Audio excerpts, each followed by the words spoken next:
Peace talks continue in Colombia, with the government sitting down once again with the country's guerrillas to end the 50-year war that has left thousands dead and millions displaced. For more on the talks and the role for the victims of the violence, we go to our Colombia correspondent, Charles Parkinson. Juan Gutierrez is a victim of Colombia's conflict. Forced to leave the ancestral lands of his indigenous community, he is one of an estimated 6 million displaced people in Colombia today.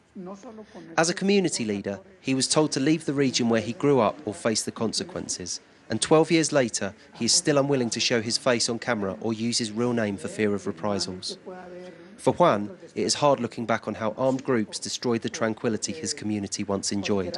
It was extremely difficult. It no longer felt like our territory. We didn't have any sort of freedom. Often, they would call meetings to forbid us from even speaking our own language.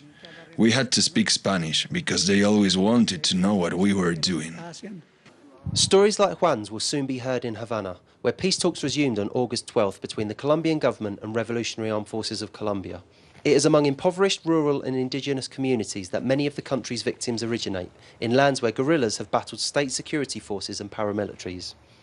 And it's at the hands of the paramilitaries that many communities have suffered most, with the state-sanctioned groups estimated to be responsible for over 80% of conflict-related murders. They say this war has produced around 200,000 deaths, which indicates that in the Colombian countryside, the government has never provided security to farmers and peasants.